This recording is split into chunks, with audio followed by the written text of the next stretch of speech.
Hello.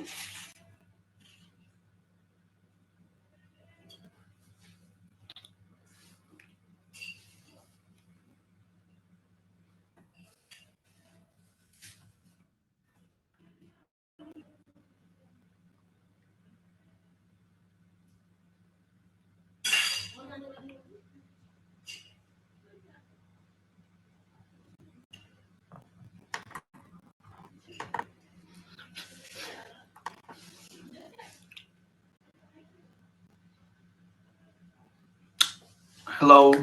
Am I audible to you?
Okay. Thank you very much. As I'm just told that you can hear me, so I will be very short because I have already wasted some of the time because of some technical glitches. Thank you very much. My name is Mohammed, and I'm co-founder and director of Global Peace Chain. And I take this an opportunity to address to World Food Forum, which is really a tremendous opportunity for the young people, for people from academic, scientists, social activists, and all those people who are actually working on UN SDGs. There are a couple of things I would like to discuss here today. I will definitely, it's very important. But before I pursue, I say that there has been a great contribution from our team, which is from Alia, which is from Umar, who possibly wanted to join in person, but due to some pre-occupation to our appointments, so we couldn't do that. But I see that it's still an opportunity we can interact each other through these virtual platforms. So I'm very glad that the World Food Forum has organized such type of program where the young people are being given a chance to come up with their ideas to achieve UN SDGs, because I believe that the young people have great potential. They are doing great things in their community, and they have the motivation to resolve the common challenges we are facing today. Global Peace Chain, our foundation, we are working from the last 4 years, and we are cultivating a culture of peace, tolerance, inclusivity, harmony, and we are making sure that the young people must come up with great ideas and bring transformation in society through their collective efforts, and of course through their social initiatives. Pertaining to this particular cause, what we are basically doing, we have existence in 100 and plus countries around the globe where we are preaching peace and justice. We are cultivating the culture of tolerance, harmony, and of course coexistence. And I believe that our mission has got a great attention because we are going for large scale events throughout the globe, and which includes Global Peace Summit from Nepal, Nigeria, Mauritius, and Turkey, Ukraine, which is unfortunately a battleground these days. And we have been expanding our operations from several other countries where almost 3,000 plus youngsters have been facilitated, and they are being trained, they are being empowered from Global Peace Chain to come up and emerge as global leaders. There are certain things which I would like to discuss here, like the role of youth for peace building, the role of youth for justice, for of course your human rights. Uh, while working through all these things, I have just is that the young people do have the ideas, the young people do have potential, but sometimes we lack through resources, we lack through global platforms where our efforts are being acknowledged. But I see that still the young people are being very much empowered in terms of having the platforms in the communities where they are getting so much opportunities to grow up and emerge as global leaders. As a global peace chain platform, what basically we are doing to get the young people on board through different ideas and initiatives, we are making a chain of people. We are doing community activities. We are doing campaignings in in their communities, and we are organizing small scale and large scale events in their community to make sure that their participation definitely enlight others like money too. So I see that the young people have been very easy prey. They are being used as a tool for violence, a tool for terrorism. I would say they are being instigated. They are instigating lots of hatred in the society through the political or religious agendas. And I believe that the responsibility comes out on us when we see that the young people should always take the responsibility whenever they are being occupied through different surroundings and environments. And I see as an individual, we have a responsibility to definitely look up the things which are happening around. In my country, Pakistan, we do have experience to combat every evil in society because unfortunately we have been a battleground. We have had lots of bloodshed in our country since 9/11 to onward. The country has experienced lots of polarization, terrorism, and extremism, of course. But the country now is on a good track. We are on a good track, and we have achieved global peaceful agendas through different, I would say, steps which have been taken by the government, by the civil societies, and by the young people. Luckily, as you know, that education is the most powerful tool. First of all, the countries which are big in geography, in demography, or I would say in population, the education system must be mobilized in a way that every child or every human being get a chance to come up in schooling, and they get the sufficient primary or secondary education. Because without education, you are very easy to get trapped by the society's group who are really want to create some hatred here. So the divisions, the further divisions which have been created by the anti-peace elements, I would say the repercussions are still being regrettable, and we are still going through all those possible things which we really want to create in a harmonious society. So there are a couple of steps, I would say, which we are doing. The young people, we are using social media, digital media. We are everywhere these days. We need to be very much activated in terms of what we are sharing, what we are receiving, and what we are actually amplifying in our circle. And I see that the digital media is actually having everything, and the disinformation, unfortunately, it has created a lots of catastrophic conditions in our society, like which leads to extremism, which leads to human trafficking, which leads to drugs, which used to gender inequality, child abuse, and lots of domestic violence cases are being appeared. But I would say that as a person, we take the responsibility to see what we are sharing, what we are actually amplifying, or what we are actually trying to preach in our daily routines. So I hope that our sense of responsibility will definitely come up when we will definitely be emerging as a genuine player of a society. And in terms of role of youth for peace and food security, which is a very keen topic today and being discussed by the world leaders, and of course the primary agenda of World Food Forum too. Uh, Unfortunately, as I will give you the example of Pakistan again, because we are recently suffering through a massive flood which has caused almost one third of the Pakistan drawn underwater, and which has killed almost 10,000 people.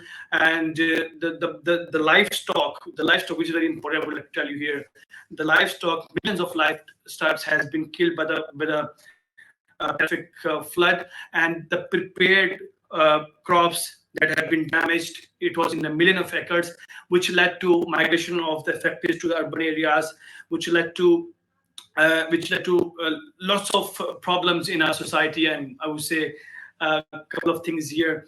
And ultimately, it is leading to food insecurity. The childs who are already malnutrient, who doesn't have access to the fine nutrition, and they are now being, not being the victimization through the different diseases in these days. So I would say that the country which is vulnerable in terms of having already access to the agri-food and organic foods is definitely a primary thing. But at this particular stage, we are suffering through several problems. But luckily, the government is paying keen attention to address these crises.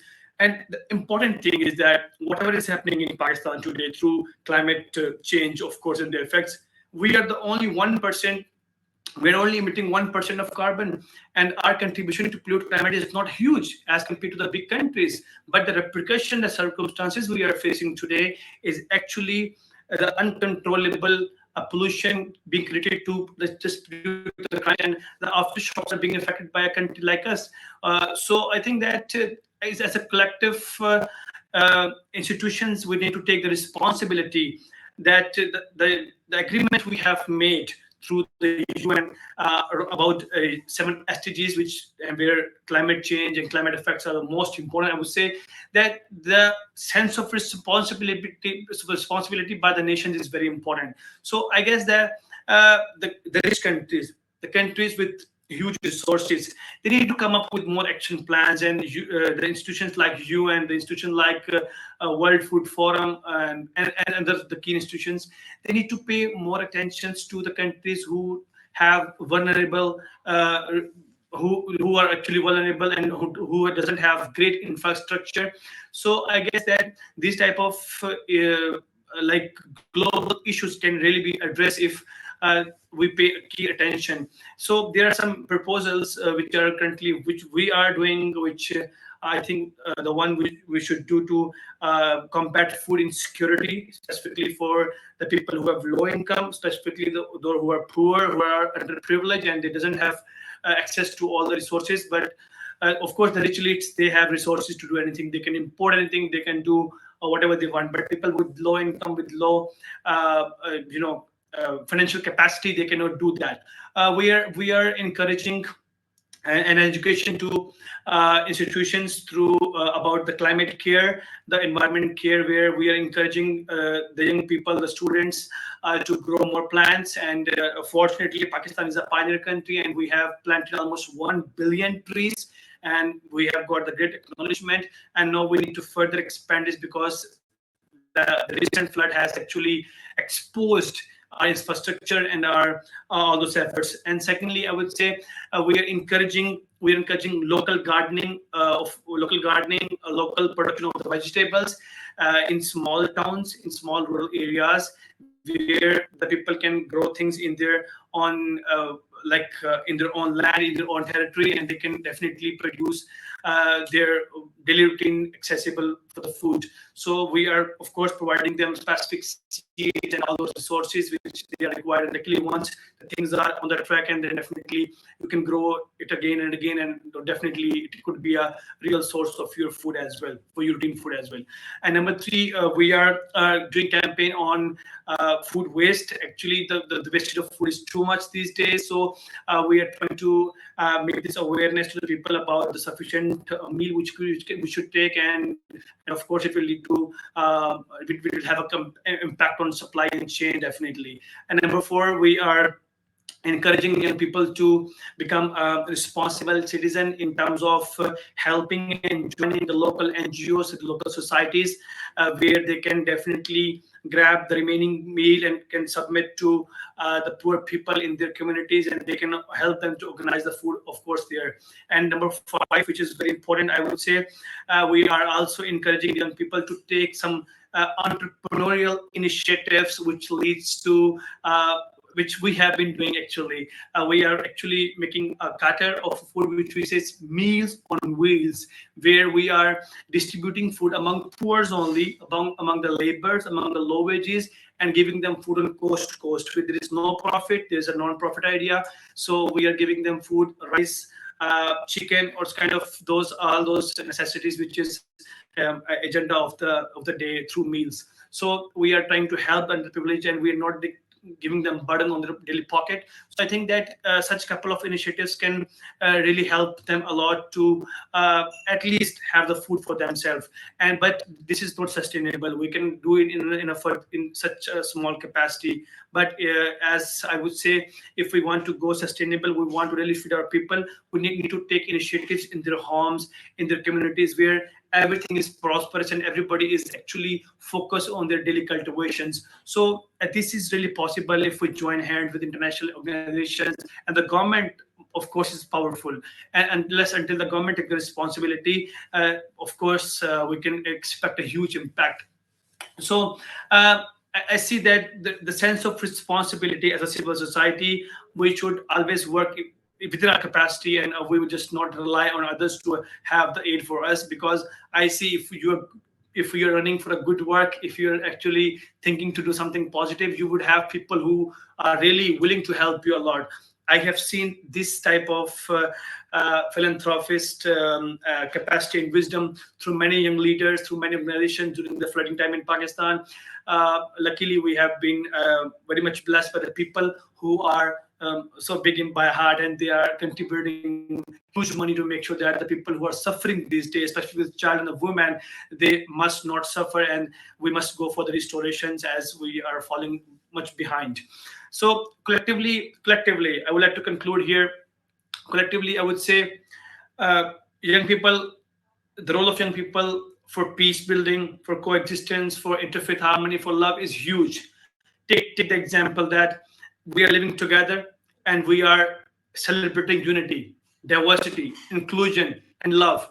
And ultimately, on the other hand, we are indulged into extremism, and we are further being divided by some far right extremist groups who are actually implementing some of the agendas, and there are some proxies running out. So there is a simple solution that the young people, they never let themselves to indulge into such activities which are creating a different effect. And how it is possible, because this is really not like um, um, I would say this is really not like a just a one pickup. This is only when young leaders like us, like you, and like all those watching here, we go and meet our community people. We meet the young people. We do interaction, and we talk about the collective purpose we need to achieve. So I guess that through our advocacy, through our campaigning, through our collective approach, we can definitely bring more people on stage, more people on our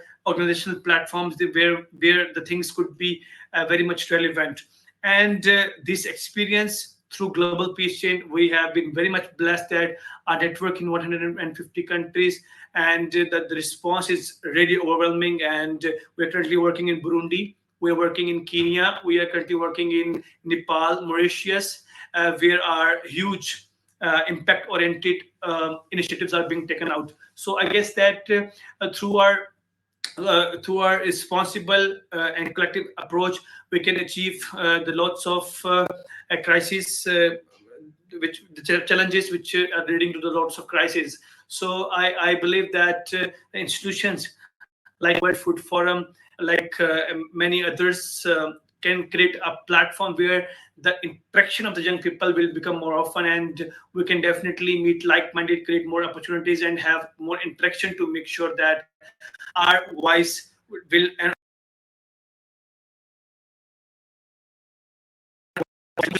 thank you very much, and it's my honor to address to World Food Forum. I wish I could be there, because I didn't never wanted to miss that, but unfortunately, due to some bureaucratical reasons and pre occupation to our assignments, we couldn't come. And I wish World Food Forum a good luck, because this platform is very much prestigious, very much productive, and I wish that those who are joining virtually, we must make a pledge to the institution, to ourselves, that we will lead to the change and we will create a real transformation that's in the lives of common people. Thank you very much.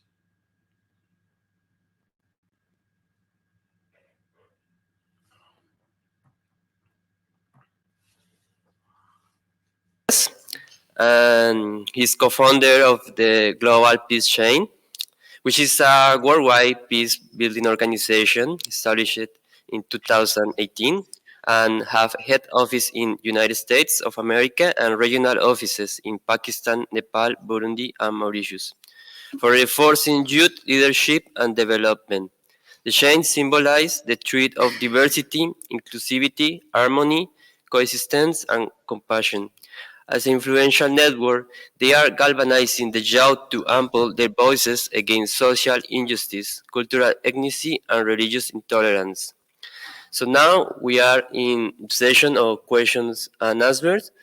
And if you have any question or comment, please go ahead. Also, participants online.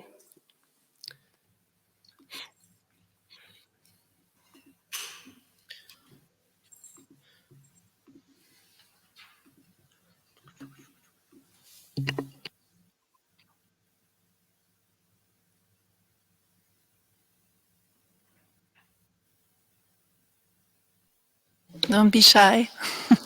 Somebody has to break the ice.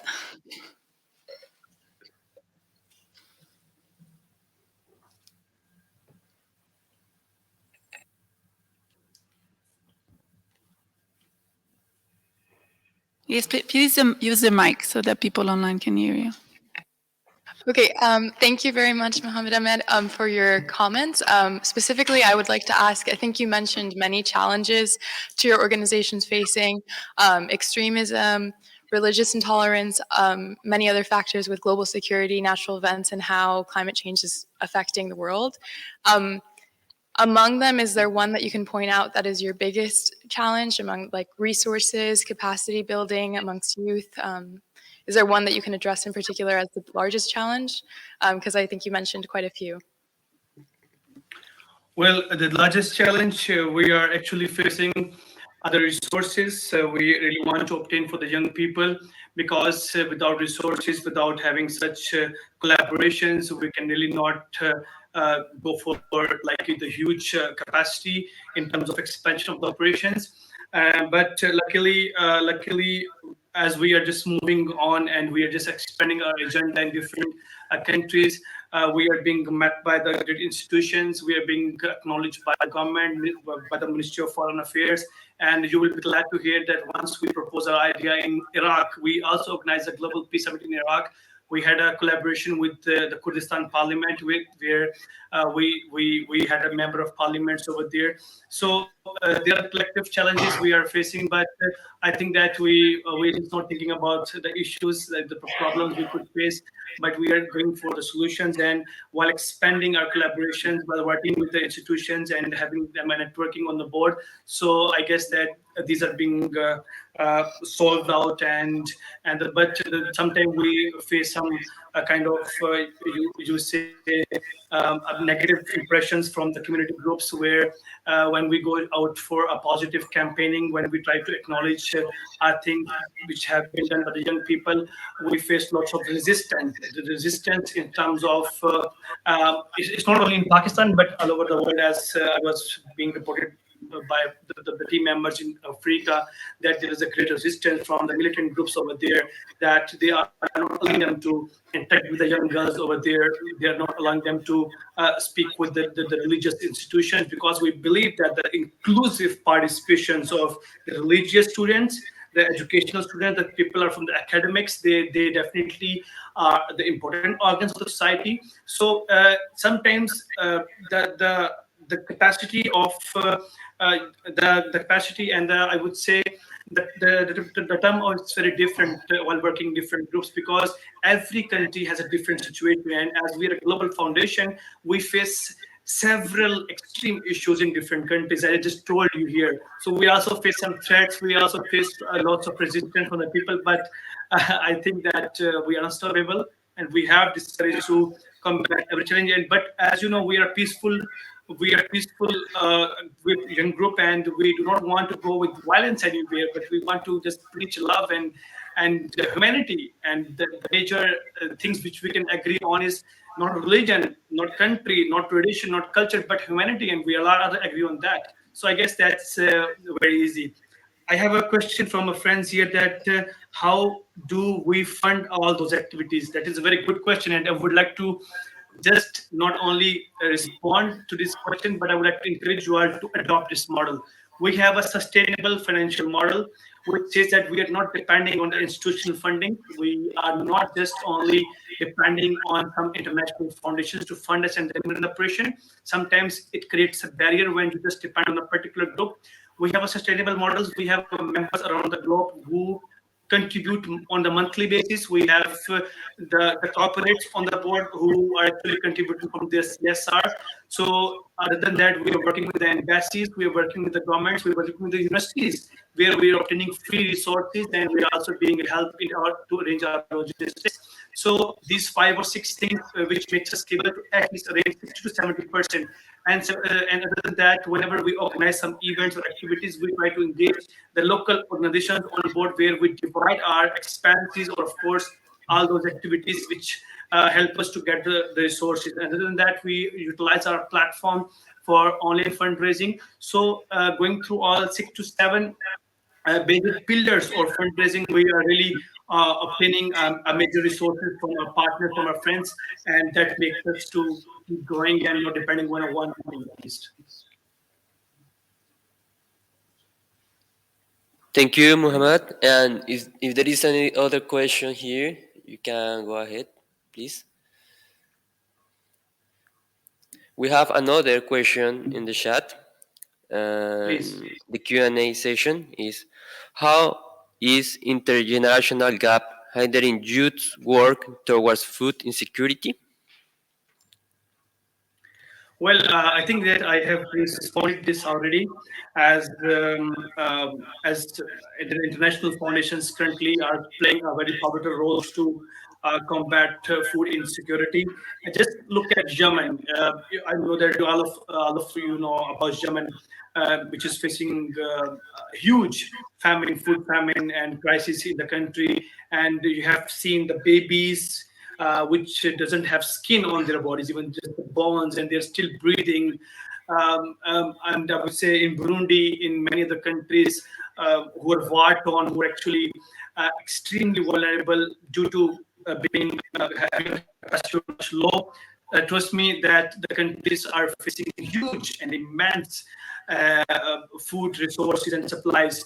I would say it is not only possible through the institutions. Remember, the government has a power.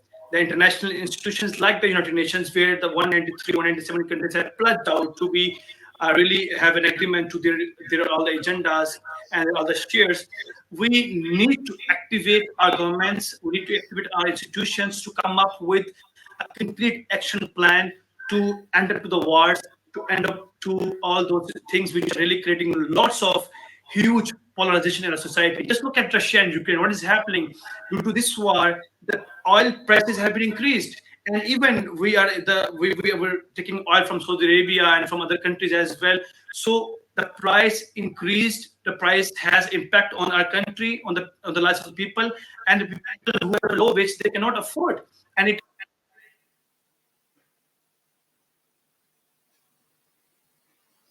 I say that the campaigning, the coming up with our capacity plan is definitely possible, because it told 7 to 6 plans.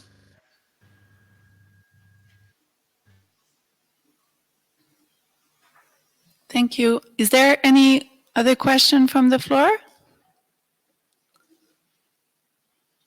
No? So thank you, Muhammad. I think this is all the time we had for this session. So the session has been recorded. It will be available on the platform as well. In terms of the next side event, we have one at 11:30 in this floor. It's one of the youth innovation event. How to fund your research, where to start, and how to go about it. In the Austria room, which is at the very end of this corridor, you also have an event at 11:30 from the UN World Trade Organization under the Youth Action side events. And you also have one side event organized by GAIN in the Iran room, which is B116. on how to engage youth in food system programming. So I wish you a